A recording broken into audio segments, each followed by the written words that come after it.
Mari kita membaca kembali kitab suci. Ya. Yohanes. Kita bersama-sama membaca kitab suci. Injil Yohanes pasal yang kedua. Injil Yohanes pasal yang kedua. Kita membaca bersama-sama dari ayat 12. Sesudah itu Yesus pergi ke Kapernaum bersama-sama dengan ibunya dan saudara-saudaranya dan murid-muridnya, dan mereka tinggal di situ hanya beberapa hari saja. Ketika hari raya Paskah orang Yahudi sudah dekat, Yesus berangkat ke Yerusalem. Dalam bait suci didapatinya pedagang-pedagang lembu, kambing, domba, dan merpati, dan penukar-penukar uang duduk di situ. Ia membuat cambuk dari tali, lalu mengusir mereka semua dari bait suci dengan semua kambing, domba, dan lembu mereka. Uang penukar-penukar dihamburnya ke tanah, dan meja-meja mereka dibalikannya. Kepada pedagang-pedagang merpati ia berkata, ambil semua ini dari sini. Jangan kamu membuat rumah Bapakku menjadi tempat berjualan.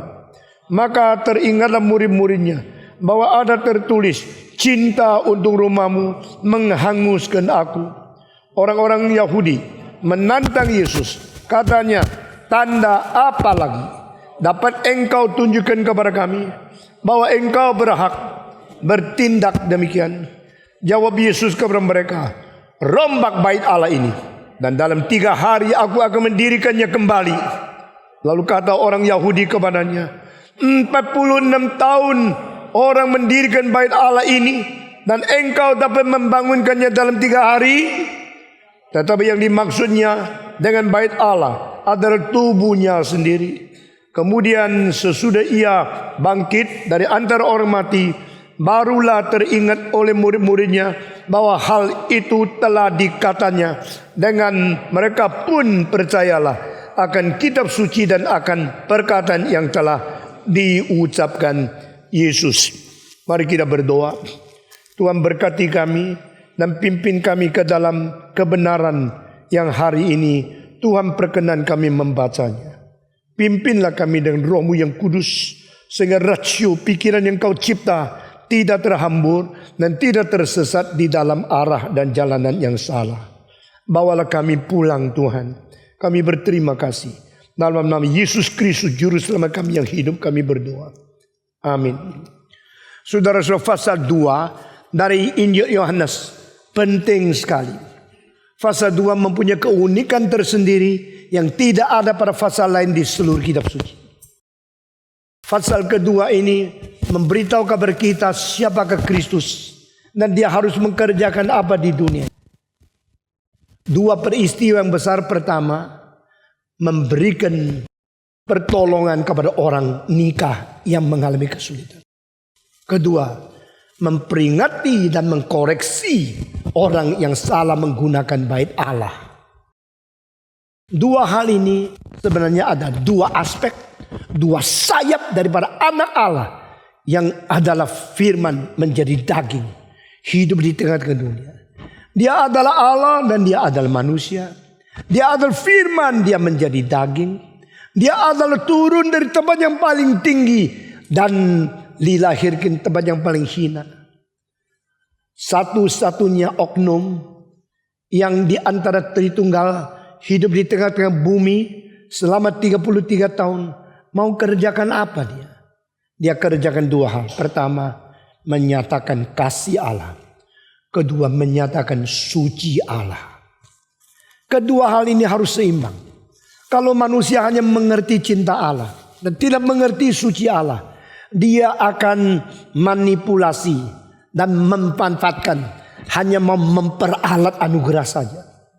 Sebaliknya orang kalau mengerti kesucian Allah dan tidak mengerti cinta kasih Allah, dia hanya menjadi seorang gentar dan tidak pernah menikmati penyertaan dan menikmati Tuhan. Di dalam katekismus daripada Westminster menanya, apakah tujuan manusia yang paling besar di dunia ini? Dijawab, to glorify God and to enjoy Him. Menikmati Tuhan.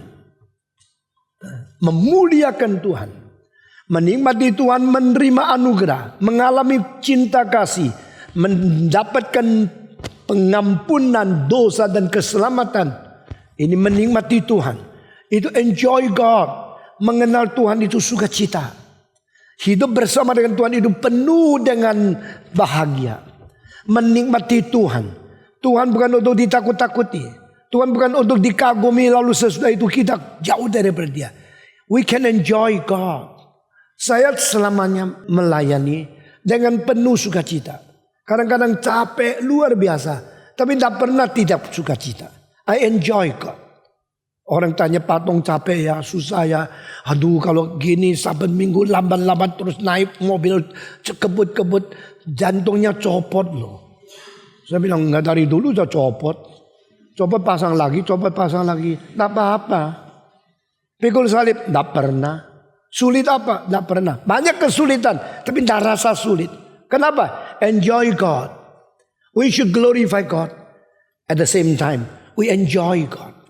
Sambil memuliakan Tuhan, sambil menikmati, sambil melayani, sambil rasa bahagia, sambil menderita berat untuk Tuhan, sambil merasa ini hak yang besar yang Tuhan karuniakan kepada kita.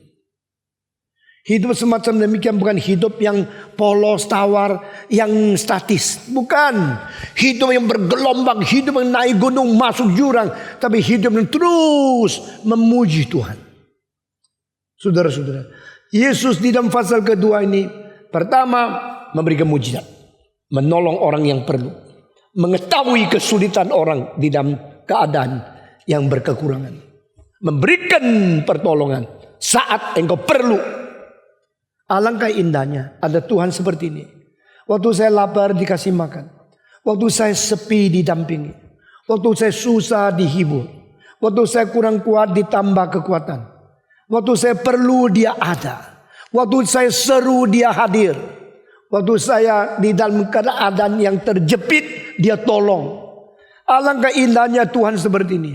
Tapi Tuhan bukan hanya menyatakan kasih. Tuhan juga menyatakan akan keadilan, kesucian, dan penghakiman sebagai Raja Gereja. Yesus masuk ke bait Allah untuk apa? Yesus masuk ke bait Allah untuk membersihkan ketidaksucian gereja. Gereja kalau tidak suci, apa haknya dia hadir di dunia? Jika gereja tidak beres, mengapa dia masih boleh mengatakan dia saksi Kristus? Hadirnya bait Allah ini menjadi sesuatu wujud, sesuatu simbol bahwa Tuhan berada di tengah-tengah manusia.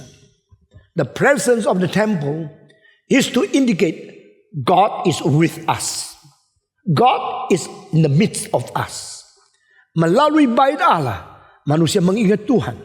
Bait Allah adalah penyertaan, adalah hadir, adalah Tuhan sendiri yang memberitahu Dia suka berada di tengah-tengah kita. Bait Allah itu satu kemuliaan Tuhan Allah. Tapi bait Allah menjadi pencemoohan, menjadi sasaran orang mengejek-ejek kalau yang di dalam bait itu tidak beres. Gereja, apa itu gereja? Kelihatan megah-megah, dalamnya korupsi, dalamnya tidak beres, dalamnya orang berzina. Apa itu pendeta? Pakai jubah kelihatan suci sekali. Malam-malam tidur sama pelacur. Kalau namanya gereja yang seharusnya memuliakan Tuhan, tapi di dalamnya penuh dengan sarang-sarang setan, sarang-sarang pencuri, sarang-sarang orang-orang yang tidak beres, maka kehadiran gereja menjadi hal yang mempermalukan Tuhan, bukan? Buat apa yang kau pakai baju kur, saya pakai toha, kelihatan wakil Tuhan, tapi hidup tidak beres? Buat apa gereja berdiri dengan bagus, tapi di dalamnya pendeta lebih rusak dari orang yang belum bertobat? Maka Yesus satu pihak menolong, memberi cinta kasih kepada orang yang perlu. Pihak yang lain dia menegur, dia membereskan, menyucikan orang yang berdosa. Dua sifat ini sifat ilahi. Tidak boleh kurang satu. Kalau kita hanya mengenal Tuhan daripada keindahan anugerahnya, dan tidak mengenal Tuhan daripada kekerasan daripada kemarahannya. Maka kita menipu sendiri. Musa pada waktu tua mengatakan 2 kalimat di dalam Mazmur 90. Siapakah yang mengetahui kuasa murkamu? Siapakah yang mengenal kuasa murkamu secara seharusnya? Berarti banyak orang mau anugerah Tuhan, tapi sedikit yang takut kepada Tuhan. Banyak orang jadi Kristen, tanya kenapa jadi Kristen? Bisa sembuh sakitnya, bisa jadi kaya. Dia oleh kemakmuran dalam merusak, dalam menghancurkan, menggerogoti iman yang sejati. Sehingga banyak orang yang sangat ekstrim. Mereka cuma taunya anugerah Tuhan, kuasa Tuhan, kesembuhan Tuhan. Tapi mereka tidak peduli kalau hidup mereka dah beres. Begitu banyak pimpinan yang top di dunia, hidup seksnya tidak beres, hidup keuangannya tidak beres. Mereka kelihatan pemimpin yang bergairah, yang menggebu-gebu berapi-api berkhotbah, tetapi hidup mereka sangat tidak sesuai dengan prinsip Alkitab. Saudara-saudara sekalian, keseimbangan di dalam pengertian Allah yang suci dan Allah yang kasih, keseimbangan ini membuat iman engkau dan relasi engkau terhadap Tuhan stabil dan normal, sehat dan bertumbuh. Tetapi kalau engkau kecimpung ke dalam satu pihak dan lupa aspek yang lain, engkau sendiri dicilakakan dan engkau akan mencelakakan orang lain yang melihat engkau sebagai wakil Tuhan. Maka saya merasa fase 2 ini penting, karena Kristus begitu serius di dalam hal menolong orang dan menghakimi orang. Dia menolong orang yang perlu, dia menghakimi orang yang kurang ajar. Kurang ajar di mana? Di dalam bait Allah. Sadar tidak? Tidak sadar. Bukan saya tidak sadar. Waktu Yesus menegur mereka, orang Farisi bukan saja tidak terima kasih. Aduh, terima kasih ya Pak, kamu datang telah menolong. Karena orang ini susah diurus, susah diusir. Kita pun sulit. Yesus datang mengusir mereka. Ini menolong gereja jadi berwibawa. Tidak. Mereka bilang, hey, kalau kamu sudah melakukan ini, masih melakukan mujizat apa? Supaya orang membuktikan engkau berhak melakukan ini. Mengapa mereka tidak ucap syukur? Maka mereka marah kepada Yesus. Karena mereka lah yang mengizinkan maling masuk gereja. Mereka yang ikut ambil komisi uang yang diuntung. Nah di sini kita lihat setan itu jahat sekali. Melalui profit, melalui market orientation, melalui market oriented ministry, maka semua buta. Mengapa kita harus memuliakan Tuhan? Orang kenapa boleh jual lembu di dalam bait Allah? Mengapa boleh jual merpati di dalam bait Allah? Karena orang perlu. Saya melayani kok. Saya melayani jual sapi-sapi, jual kambing-kambing, supaya mereka yang mau menyembelih, mau memberikan itu sesuatu sembahyang kepada Tuhan, memberikan korban, mereka tidak usah jauh-jauh beli. Di sini, kalau di sini beli berarti paling dekat.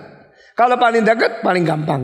Maka saya tambah 10%, 20% daripada jauh-jauh pergi bawa sapi capek-capek. Ya sudah beli di sini aja. Lebih mahal. Ya mesti dong. Gua akan tolong lu. Ya. Lu mau beli sapi di desa. Lalu mau. Bawa dia 30 km ke sini. Ya sudahlah. Saya sudah atur semua. Nah saya dapat profit. Sudah dapat profit.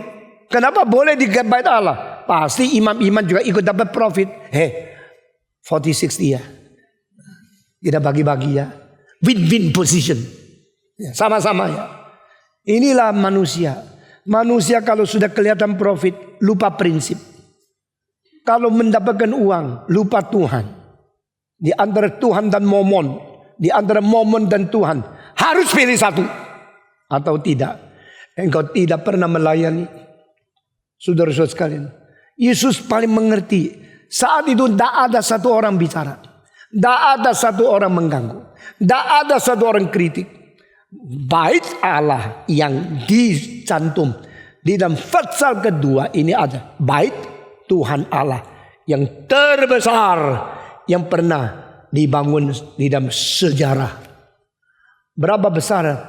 Tidak tahu ukurannya, tapi kita ada bayangnya. Tanahnya besarnya 4 kali lapangan sepak bola sekarang. Itu namanya Temple Mount. Temple Mount dipilih di Yerusalem, tempat yang paling penting, paling strategis. Dan di situ dibangun Bait Allah. Temple Mount dilapis bukan dengan granit atau dengan tegel, dengan keramik yang tipis begini, dengan batu-batu yang luar biasa besarnya, sehingga setelah 2000 tahun lebih, abad ke-21, engkau mau sisipkan satu silet, tahu silet? Sisipkan satu cutter untuk masukkan lubang antara itu granit dan granit. Tidak bisa. Batu yang dipakai itu puluhan ton satu untuk melapiskan Bait Allah. Itu salah satu bangunan yang paling agung, paling menakutkan. Dan yang membangun siapa? Herodes. Oh, dia mencintai Tuhan. Bangun Bait Allah untuk memuliakan Tuhan. Tidak. Justru dia tahu dia bukan raja seharusnya. Dia bukan keturunan Daud. Dia bukan suku Yehuda. Dia tidak layak menjadi raja.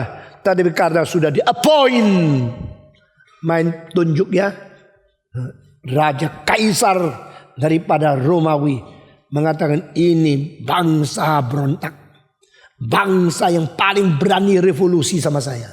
Saya tidak akan membiarkan orang mereka memerintah mereka. Saya akan pakai orang yang dibenci mereka untuk memerintah mereka, supaya mereka tidak berani lawan saya. Karena utusan saya hatinya ada di Roma, tidak di Yerusalem. Siapa dia? Herodes yang agung. Herodes the Great. Herodes yang agung adalah salah seorang arsitek yang terbesar di dalam sejarah. Karena apa? Dia mempunyai pikiran inovatif.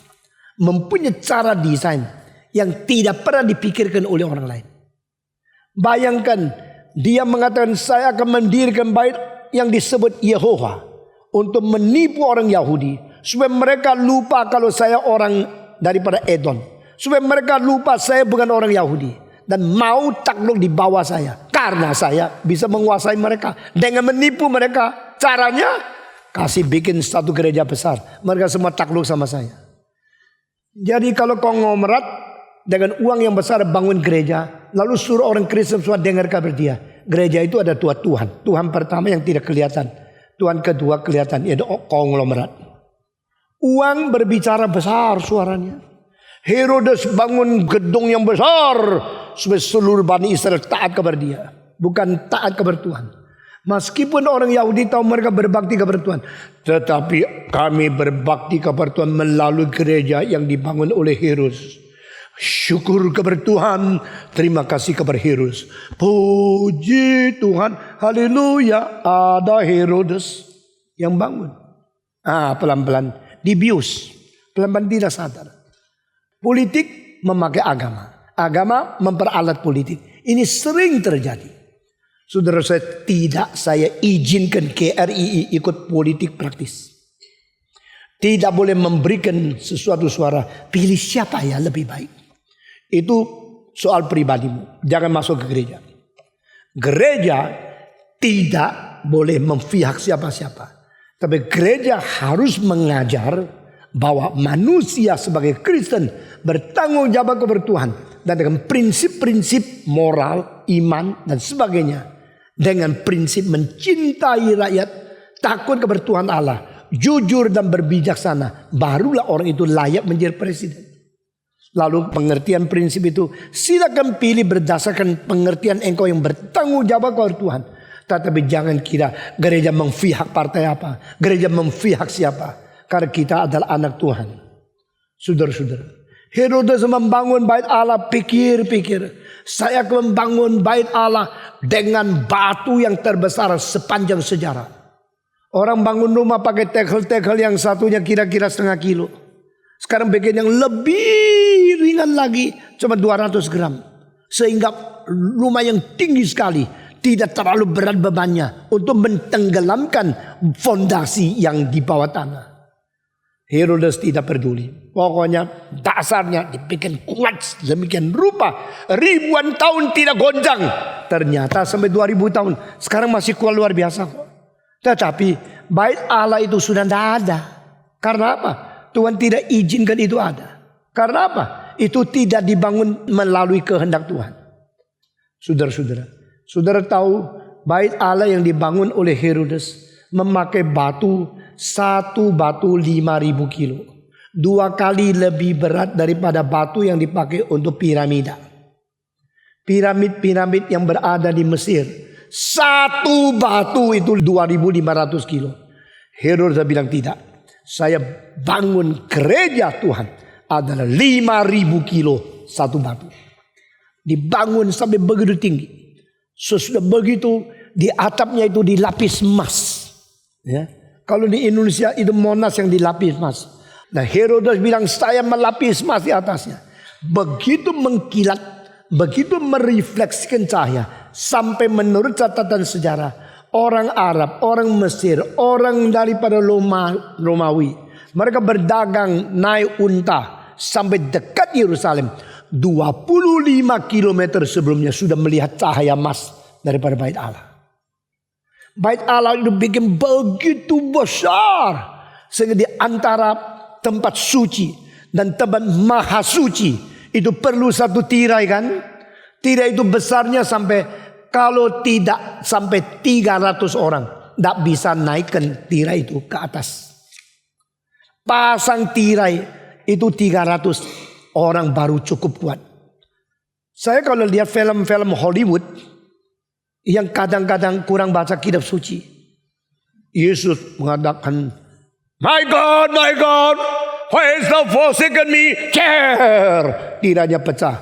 Saya pernah lihat film Hollywood, tiranya seperti korden di rumah kita. Cirit. Siapa yang sapu tangan kah itu? Apa itu? Mereka tidak mengerti kitab suci. Tidak mengerti berapa besar Herodes membangun bait Allah itu. 300 orang baru kuat pasang tirai itu yang memisahkan suci dan tempat yang maha suci. Saudara-saudara, maka altarnya, mesbarnya, tempat penyuciannya, kaki tiangnya, semua begitu mewah, begitu berat. Maka orang Yahudi kalau sudah melihat bait Allah, begitu lihat ke atas sampai topinya copot. Wah, begitu besar, begitu agung. Inilah jasa dari Herodes. Kita bersyukur kepada dia. Saudara jangan lupa, Herodes ada nilai jualnya yang lain. Dia ada motivasi yang tidak beres. Yang lihat adalah Tuhan, bukan manusia. Sekarang saya tanya, bait Allah di Alkitab itu ada berapa? Ada 4. Pertama, bait Allah yang didirikan oleh Sulaiman. Kedua, bait Allah yang dibangun oleh Zorobabel. Yang ketiga, bait Allah yang dibangun oleh Herodes. Yang keempat, belum pernah terbangun, yang ditulis di dalam buku Yeskiel. 3 yang sudah pernah dibangun ini, yang paling besar Herodes punya. Dan paling tidak disukai oleh Tuhan juga Herodes punya. Karena apa? Sebelum bait Allah dibangun, itu ada kemah perhimpunan. Kemah perhimpunan itu yang bangun siapa? Musa. Musa membangun berdasarkan apa? Berdasarkan rencana dari arsitek yang paling besar. Tuhan Allah sendiri. Allah sendiri di dalam gunung Horeb, Sinai, memberi petunjuk kepada Musa 40 siang malam. 40 hari dari pagi sampai malam. Musa dikasih tahu ini ya berapa meter, ini berapa inch, ini berapa senti. Tulis.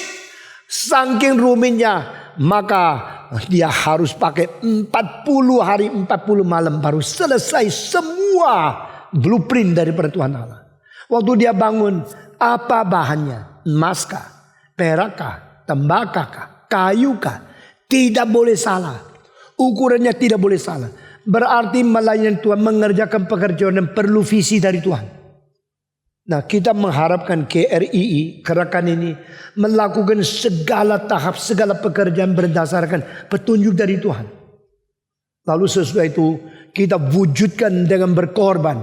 keluarkanlah emasmu, perakmu, serahkanlah benda-benda yang Tuhan berikan kepada kamu untuk sama-sama membangun rumah Tuhan.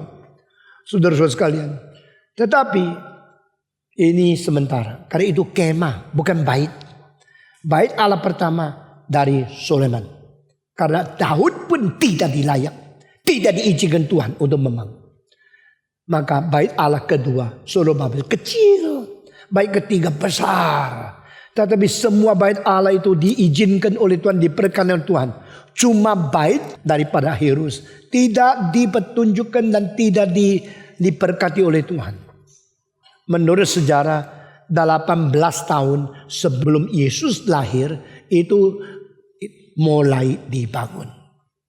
Dan waktu Yesus keluar hidup di dunia itu sudah 30 tahun baru menjadi mulai mengkabarkan tentang kerajaan Allah. Berarti kira-kira 48 tahun saat Yesus masuk fase 2 ini. Dan di sini catat 46 tahun. Berarti ini sangat dekat dan benar. Karena Yesus lahir 4 tahun sebelum Kristus atau lahir persis tahun 0 sebelum Kristus. Ini perdebatan masih banyak. Maka saudara-saudara, memang sudah bangun 40 tahun lebih. Bayangkan di Kemayoran kita pakai 2 tahun sudah bangun selesai. Ini 46 tahun belum selesai.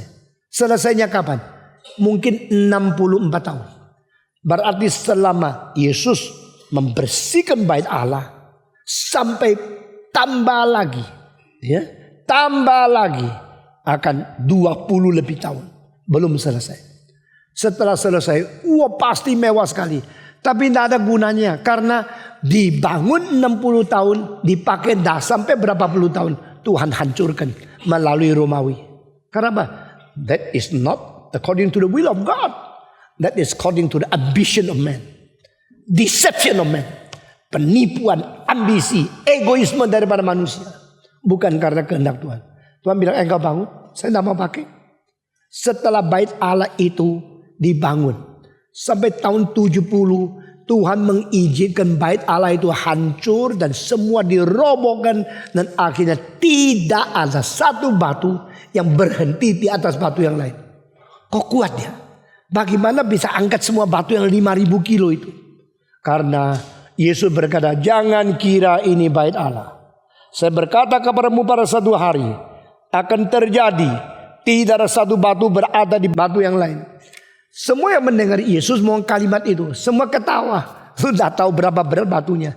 Masa dihancurkan paling banyak cuil-cuil atau sedikit kupil-kupil. Karena batunya 5.000 kilo. Yesus ngomongnya terlalu besar.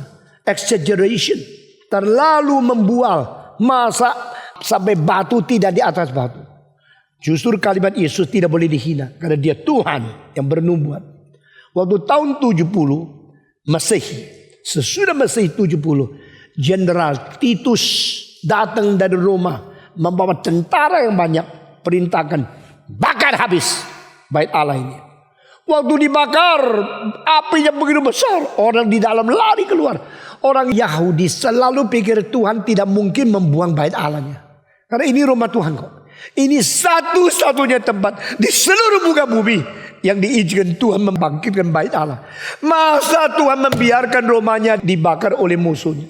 Masa Tuhan tidak menjaga rumah sendiri? Tuhan, bukan orang dunia.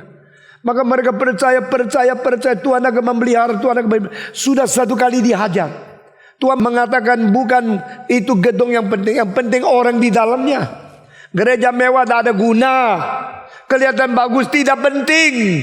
Yang penting pendetanya, majelisnya, orang Kristennya, guru sekolah minggunya, anggota kurnya, semua pengurusnya, pelayannya, tua-tuanya betul tidak melayani aku, betul tidak suci, betul tidak jujur, betul tidak setia kepada firman-Ku. Maka Yeremia sudah pernah memberikan peringatan yang tidak pernah dikatakan oleh orang lain. Jangan kata di dalam hatimu, this is the temple of God. This is the temple of Jehovah. This is the temple of Jehovah. Jangan berkata di hatimu, inilah bait Allah, bait Allah, bait Allah. 3 kali. Karena apa? Allah Bapa, Allah Anak, Allah Roh Kudus. Tuhan berkata, aku akan biarkan bait Allah ini dibakar habis, dijarah, dan dihancurkan oleh musuh kita, Nebukadnezar. Aduh, orang Yahudi dengar kalimat ini, tertusuk hati mereka. Mereka mengatakan ini pengkhianat negara, traitor. Engkau adalah orang yang tidak mencinta bangsa. Masa engkau menakut-nakuti bangsa sendiri dengan mengatakan bait Allah akan dibakar habis, dibakar hangus oleh musuh Nebukadnezar itu. Maka mereka menangkap dia karena engkau seorang pendeta yang tidak memberkati, mengkutuk bangsa sendiri. Dibuang di dalam satu sumur yang kering, yang di dalamnya penuh dengan insek-insek. Hamba Tuhan disiksa, menderita di situ. Dia sudah tua, dia disiksa, dia diberikan penderitaan yang sangat menakutkan. Tetapi biar engkau tidak suka dengar, khotbah itu tidak boleh dihina. Biar engkau tidak setuju, Tuhan tidak akan karena engkau tidak setuju lalu membiarkan sesuatu menyenangkan kamu. Benar, akhirnya Nebukadnezar datang mengelilingi kota, membakar habis. Demikian juga kali kedua Yesus berkata, jangan kira engkau melihat bait Allah ini mulia, satu hari akan terjadi. Tidak ada satu batu berada di atas batu yang lain. Apa itu? Tidak ngerti arsitektur, tidak ngerti bahannya, berapa berat batunya. Perkataan Nabi, perkataan Yesus selalu diejek-ejek. Diejek gak apa-apa. Setelah Yesus ngomong kalimat itu, 40 tahun kemudian betul-betul diperintahkan bakar. Waktu api itu sampai melangit, asap itu sampai hitam, menggelapkan udara. Lalu mereka menemukan, loh kok kenapa ya? Di tengah-tengah batu, di atas batu, tengah-tengahnya itu ada warna emas yang keluar. Lalu Jenderal Titus tidak mau pergi. Dia terus melihat, ini gejala apa ya? Apakah benar ada emas yang tersimpan di tengah-tengah batu-batu yang besar? Akhirnya membuktikan benar. Karena Herodes memasukkan emas-emas di tengah-tengah batu dan batu. Dan dia tidak takut itu dicuri. Karena siapapun tidak bisa kuat angkat batu yang 5.000 kilo. Dan setiap batu ada emas yang di dalamnya. Dan zaman kuno, siapa bangun dengan mengetahui rahasia, setelah selesai bangun langsung dibunuh. Piramid itu mempunyai berapa banyak emas, berapa banyak mutiara, berapa banyak hiasan yang paling mahal. Yang ditutup dia lubang apa dengan batu berapa, dari mana boleh masuk. Yang membangun itu adalah orang yang mempunyai rahasia, melihat semua peta bangunan lalu bangun. Setelah selesai bangun mereka mau pulang, langsung ditusuk, dibunuh. Supaya rahasia tidak bocor. Sehingga tidak ada hal yang berharga yang dicuri oleh orang lain. Ini kebiasaan di dalam kerajaan kuno. Seluruh dunia sama. Di dalam itu dinasti Shah, Shang Zhou, khususnya Shang sama Shah. Setelah bangun dibunuh. Setelah bangun dibunuh. Biasa. Mesir juga begini. Mungkin Herodes begini. Jadi orang tidak tahu apa rahasianya itu. Yang tahu coba yang bangun. Tapi yang bangun sudah dibunuh. Sudah tahu orang tahu. Lalu ada surat rahasia yang disimpan di dalam tangan siapa juga tidak tahu. Untuk kalau besok keturunan dari Herodes mengalami kemiskinan, tidak usah takut. Dia bisa bongkar satu batu dapat berapa emas. Ini raja-raja itu semua kepingin emas tapi simpen-simpen emas. Sudah senang-senang emas tapi dirahasiakan emasnya. Setelah mati orang lain tidak tahu. Sampai terbakar bongkar baru tahu. Jadi ini semua Alkitab benar. Saudara-saudara. Nah inilah tempat Herodes. Herodes seorang arsitek yang besar sekali. Bayangkan dia mendirikan satu istana yang waktu tidak ada besi, tidak ada beton, tidak ada semen. Istana itu 9 susun sampai di bawah tanah. Cara bikin gimana ya? Ini orang gila loh. Orang genius. Orang hebat sekali. Herodes the Great is actually very great. Betul dia agung. Itu namanya Herodion. Tapi orang tidak tahu 9 susun kok bisa tidak tahu. Coba zaman kuno membangun rumah 2 susun semua sudah tahu. Ini 9 susun tidak tahu. Kenapa? Dia bangunnya ke dalam. Jadi di atas satu bukit dia mulai gali sehingga orang di luar bukit tidak ada orang tahu apa yang terjadi. Lalu di situ gali sampai begitu dalam. Misalnya 1 susun 4 meter, 9 susun 36 meter di bawah tanah. Tetapi karena di dalam bukit, tidak ada orang tahu. Lalu dia bikin 1 lapis, 2 lapis, sampai jadi dia tinggal di situ. Sehingga tidak ada orang tahu kalau itu satu istana yang tersembunyi di bawah bukit. Orang ini jenius luar biasa. Dia bikin masada yang datar tinggi di atas gunung cliff atau penuh dengan jurang yang menakutkan. Sehingga dari sana dia meluncurkan panah yang di bawah pasti kena dan mati. Bawa mau ke atas dia lari, nggak bisa kena. Dan paling sulit dikalahkan oleh orang itu Masada. Dan di situ pucuknya dari jurang itu dia bikin 3 kamar. Sehingga kalau nyonyanya datang dia bawa guntingnya ke kamar di bawah. Nggak bisa ketemu. Itu orang hebat, orang gila. Orang gila banyak jenius. Orang jenius kadang-kadang gila. Begitu. Saudara-saudara. Dia bikin pintu di gerbang yang menara di kota Yerusalem 3 biji. Lalu orang kira, wah 3 ini artinya apa? Tidak tahu lah. Pokoknya apa sebabnya. Dia mempunyai siasat sendiri. Kalau dia mau ditangkap. Mereka melihat dia tadi masuknya dan menara kedua. Ternyata waktu orang masuk ke menara 2. Dari atas loteng sampai bawah semua tidak ada. Ada 1 lubang kecil bisa bawa tanah lari ke yang ketiga. Dari ketiga bisa ke 1. Ini semua pikiran orang yang luar biasa. Herodes membangun bait Allah dengan motivasi menipu orang Israel. Tapi tidak bisa menipu Tuhan. Tuhan Yesus. Saya mau tanya. Waktu Tuhan Yesus di dunia. Dia masuk ke bait Allah. Dia mengatakan ini bait Herodes atau bait Allah? Jawab. Sekarang jadi bingung lu ya. Sekarang saya tanya lagi. Waktu Yesus datang ke Yerusalem, dia masuk ke dalam bait Allah. Ini adalah kali ketiga. Kali pertama Yesus ke bait Allah waktu umur 8 hari. Dia disunat. Masuk ke dalam bait Allah. Itu pertama kali darah anak Allah dialirkan untuk dosamu dan dosaku.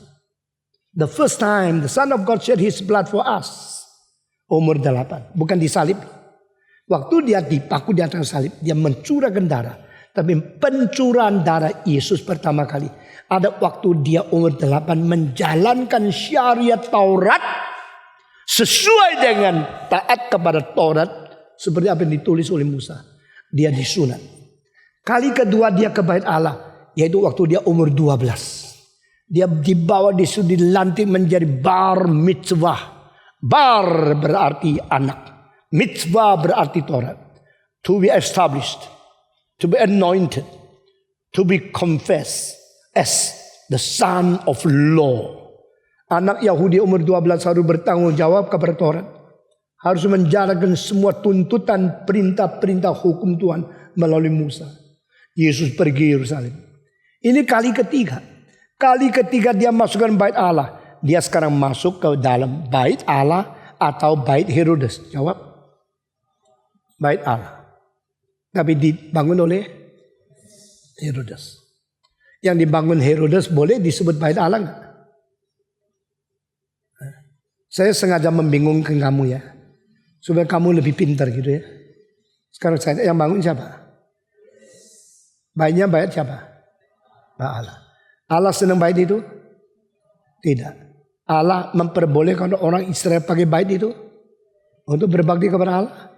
Tidak senang, tapi disuruh dia pakai. Tidak senang, tapi Yesus masuk. Waktu Yesus masuk, tetap menyebut ini bait Allah. Ini semua ada arti teologisnya. Saya tidak menjadi pendeta yang ada baca-baca cerita-cerita senang. Saya membuat kamu otaknya digali, otaknya diperas, otaknya diperkembangkan sampai mengerti firman Tuhan. The temple was built by Herodes, but the temple was used by the children of God. The temple was built by the heathen, but the temple was used by Son of God. The temple was made from the material created by God. The temple was used to worship God, the Creator. The temple was cleansed by Jesus Christ, the Son of God. And he considered, and he confessed, and he admitted, this is the temple of my Father. Yesus tidak akan ini dibangun oleh kafir, maka ini tidak patut dipakai. Ini tetap bait Allah. Ini bait Allah. Jangan kau menjadikan bait Allah menjadi tempat jualan. Jangan pakai gereja menjadi tempat dagang. Jangan pakai gereja untuk melayani konglomerat dan orang-orang yang anggap orang penting di dunia hanya karena uangnya banyak. This is the place to worship God. This is the place of the prayer of the nations. Bait Allah menjadi bait tempat berdoa daripada bangsa-bangsa. Jangan kau jadikan tempat pencuri-pencuri. Ini bukan sarangnya maling. Ini bukan tempat perdagangan. Sucikan ini. Saudara-saudara, waktu Yesus masuk ke dalam bait Allah, dia masuk dengan status I am the Lord. I'm not a visitor. Perlu visa baru boleh masuk. This is my Father's world. Yesus tahu seluruh dunia milik Tuhan. Yesus tahu ini adalah Allah Bapa yang menyerahkan seluruhnya kepada dia. Di pasal 3 bagian terakhir, yang dari atas telah memiliki segala sesuatu. Karena Allah memberikan segala sesuatu kepada anaknya. Dan dia berbicara dari atas. Jesus come into the temple of God as the Lord, not as a visitor. Dia bukan datang untuk melihat-lihat. Bangunannya bagus ya. Aduh, siapa arsiteknya? Wah, saya mau belajar. Tidak. Dia datang untuk berberitahu kepada semua orang. This is my Father's temple. I'm the Lord of the temple. Di dalam kitab suci perjanjian lama ada satu ayat mengatakan, the Lord of the temple suddenly appears. Dia mendadak muncul di dalam bait Allah. Dan ini kali Yesus muncul untuk apa? Membersihkan. Saudara-saudara, di Alkitab bait Allah itu ada beberapa arti. Selain secara fisik adalah gedung itu. Kedua, semua tubuh orang Kristen adalah bait Allah. Ketiga, Yesus Kristus, dia inkarnasi sebagai bait Allah yang sejati. Menyatakan Allah menyertai manusia. Keempat, bait Allah adalah kolektif seluruh gereja yang suci. Paulus berkata, kamulah bait Allah. You are the temple of God. Dan Paulus mengatakan, our body is a dwelling place of the Holy Spirit. Tubuh kita adalah tempat perdiaman Roh Kudus. Badan kita ini adalah bait Allah. Jadi ada 4 arti. Bait di dalam Yerusalem, bait di dalam tubuh setiap orang Kristen, bait di dalam diri Yesus Kristus, bait Allah di dalam kolektif gereja yang ditebus. Itu bait Allah. Nah, saudara-saudara, Yesus Kristus masuk ke dalam bait Allah. Yesus membersihkan bait Allah. Ini membuktikan bait itu harus dikuduskan. Bait itu tidak boleh sembarang dipermainkan oleh manusia. Bait itu harus berfungsi sesuai dengan istilah bait. Saya mau tanya, antara Anda ada sebagian besar sudah pernah dengar khotbah saya menyinggung akan ayat ini. Pertama kali istilah bait dipakai di dalam seluruh kitab suci di mana? Yang tahu coba angkat tangan. Lu lupa semua apa yang saya katakan. Di dalam seluruh kitab suci istilah bait pertama kali dicantum di mana? Di Perjanjian Lama, Perjanjian Baru. Buku apa? Kejadian. Peristiwa apa? Yakub mimpi di tengah-tengah jalan. Masih ingat? Waktu dia mimpi di tengah jalan, ada satu tangga yang dari atas ke bawah. Lalu ada malaikat naik turun di atas tangga itu. Waktu dia bangun, dia mengatakan, this is the temple of God. This is the gate of heaven. Inilah bait Allah. Inilah pintu surga. Aku sudah bertemu dengan Tuhan dalam mimpi ini. Saudara-saudara, itu pertama kali istilah bait dipakai. Waktu itu ada bangunan enggak? Ada enggak? Sekarang kalau engkau ke Yerusalem ya, engkau menemukan Bethlehem ada bangunan, the Church of Incarnation, the Church of Natal. Dan pintunya kecil, sehingga engkau kalau masuk mesti gini. Kalau tidak gini tidak bisa masuk, maka berarti mau lihat Yesus mesti rendah hati. Wah, lihat ini ada ini bangunan gereja ortodok, gereja anonsiansi, gereja daripada asensi, gereja daripada inkarnasi, gereja apa saja penuh gedung-gedung. Padahal tidak. Pertama kali Yakub mengatakan, this is the temple of God. Ini adalah bait Allah. Waktu itu belum pernah ada satu bangunan. Jadi bait Allah bukan bangunan ya. Gereja bukan gedung ya. Saudara-saudara, orang yang tidak ngerti kira gedung itu gereja. Gereja itu gedung. Tapi Alkitab berkata kepada kita, yang disebut bait itu bukan dan tidak tentu. Tidak harus dimengerti sebagai gedung. Karena bait berarti penyertaan Tuhan bersatu dengan manusia. Itu bait Allah. Dan Yesus waktu membersihkan bait Allah itu, dia memberikan kemarahan, kesucian, ketegasan untuk berkata, jangan jadikan rumah Bapakku tempat penjualan. Hari ini saya akan berhenti di sini dan saya akan membicarakan kepada engkau bagaimana Yesus membersihkan. Di sini ada 3 macam orang. Yang jual sapi, lembu, kambing. Kedua, yang forex, ya, itu saham-saham, ya, bank-bank dan foreign money exchange, ya, money changer. Dan ketiga, yang jual merpati, burung-burung. Kenapa ada lembu yang gede, ada merpati yang kenapa? Kenapa ada jualan besar, jualan kecil? Dua-duanya Taurat. Kenapa perlu uang? Ganti ya. $1 berapa? Oh, 1,47. Oh enggak, sini. Sini 1,9. Waduh. Wah, bisa dapat lebih banyak. Sini. Di sini bilang, oh lain. Saya kasih diskon 10%. Rame. Orang pilih-pilih. Mana pedagang yang lebih banyak memberi keuntungan kepadaku. Rame luar biasa. Suara sapi, suara kambing, semua bunyi. Mana bisa dengar firman Tuhan? Lagi baca Taurat, hukum pertama, akulah Allahmu, di luar aku tidak boleh ada. Apa yang ngomong? Tak peduli, sudah datang kok. Sudah datang bait Allah, sudah cukup, tidak usah dengar macam-macam. Pokoknya untung, berkat, nanti pulang jadi kaya. Jadi orang datang ke gereja untuk apa sih? Orang datang ke gereja cari teman, cari pacar, cari untung, cari profit. Dan tidak tahu berbakti kepada Tuhan. Dan orang-orang yang di dalam gereja yang melayani ikut cari profit. Saudara-saudara, saya sudah pernah bicara sama kamu, mungkin tidak.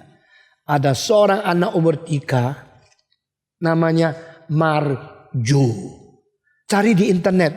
Saya sih tidak ada internet. Tapi saya tahu internet ada.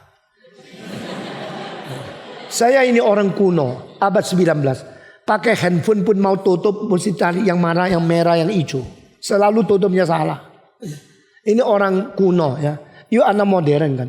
Tapi jangan lupa ya, lu jangan sombong ya. Lu cari Google. Sebelum ada Google, saya sudah isi secara pekel. Otak saya isi lebih banyak daripada kau cari di Google. Mau cari di Google, cari apapun tidak tahu. Saya langsung tahu ada apa perlu cari, tidak usah Google, pekel di sini. Keluarkan lebih cepat tuh. Kalau saya desain itu ya, lalu duduk di sebelah seorang komputer yang desainer di pinggir saya. Ini coba lengkungin, dia tek. Aduh lengkungnya kaku sekali. Saya gini loh. Dia bilang gini sih gampang, tapi komputer tidak bisa gini. Dan kalau saya gambar di kertas, ceret, 1 detik sudah selesai. Dia sampai 2 menit baru selesai. Baru saya tahu komputer goblok. Komputer itu pelan sekali, kita cepat sekali. Setelah dia selesai gambar, saya bilang, oke, sekarang kasih saya kertas putih. Saya langsung tarik garis dari tangan saya. Saya sudah dikelopkan, beda 1%. Patung kalau begini ya sudah tidak usah pakai ini dong. Yuk gambar sendiri kan cocok, begitu tepat. Tadi suruh saya fotokopi apain. Kan patung langsung, gambar langsung cocoknya 99%. Dengan gambar gini, berapa angkanya, berapa panjangnya, berapa engkelnya, belum. Semua saya hafal, keluarkan. Saudara cari di internet ya, sore ini. Ada saudara namanya Marju. M-A-R itu singkatan dari Maria. J-O singkatan dari Joseph. Ya. Mama Yesus sama Papa Yesus diambil satu Mar sama Jo, kasihkan nama kepada anak. My son is called Marju. Marju umur 3 disuruh hafal ayat-ayat ini, ayat itu. Wah, ratusan, pintar sekali. Umur 4, umur 5 sudah suruh khotbah. Anak umur 5 loh. Apa semua. Wah, banyak gereja itu penasaran. Ini pimpinan Roh Kudus. Ini orang luar biasa. Lalu semua gereja penasaran. Semua dengar bosen. Dengar khotbah pendeta yang rumit, pelan, kering, panjang, bosen. Marjo, ganteng, luar biasa. Terus suruh nonton DVD. Dia belajar semua pengkhotbah yang paling pintar. Akhirnya undang. Lalu mama papanya minta selalu sudah kebaktian persembahan untuk anak saya berapa puluh persen. Harus dihitung. Sehingga dia dari kecil melayani Tuhan pameran. Dia berkhotbah tiruan. Dia gaya-gaya kopian. Dia pakai ayat-ayat hafalan. Dan dia katanya khotbah. Waktu dia sudah umur 30 lebih. Dia mengaku. Sebenarnya aku tidak percaya sama sekali apa yang saya khotbahkan. Semua orang nangis-nangis dengar khotbah saya, terharu, cinta Tuhan apa, tergerak. Saya cuma pameran. Dan yang saya paling interest setelah habis khotbah masuk ke kamar, hitung uang persembahan berapa punya saya. Dia menjadi kaya kayak begini. Saya kira dunia ini sudah gila. Banyak orang kira dia melayani Tuhan. Padahal yang dipentingkan di profit. Saya kalau mau profit gampang. Bayangkan seluruh gedung dari atap sampai WC saya yang desain. Saben hari Sabtu itu Kamis saya pulang, seluruh jemaat saya harus tanda tangan. Warnanya apa, berapa besar batunya apa, semua saya tanda tangan. Perubahan apa. Itu kertas-kertas untuk bangun itu dikumpulkan jutaan biji. Saudara-saudara. Dan saya tidak ambil Rp1. Nanti desain konser hall kalau sudah jadi yuk lihat. Wah, sudah lihat konsol, lihat lagi. Gedung ini kok jelek banget ya. Saya tidak ambil Rp1. Tapi ada orang melayani untuk apa? Untuk profit. Marju. Cari ya nanti ya. Cari di internet ya. Marju. Nanti minggu depan kasih tahu. Kamu mau jadi marju atau mau jadi pengikut Tuhan yang baik. Saudara-saudara. Cari profit. Yesus datang ke bait Allah. Keluar. Tukar uang. Meja dibalikkan. Kalau meja sudah balik, ada satu koin yang bisa di atas meja. Semua turun. Dia ambil tali menjadi cambuk. Usir mereka. Dan dia keluarkan sapi. Mengapa? Tuhan mau bait Tuhan Allah bersih. Saya tanya, maukah kita gereja Tuhan bersih? Jawab. Maukah hati kita bersih? Maukah pelayanan kita bersih? Tuhan memberkati kita. Dua hal.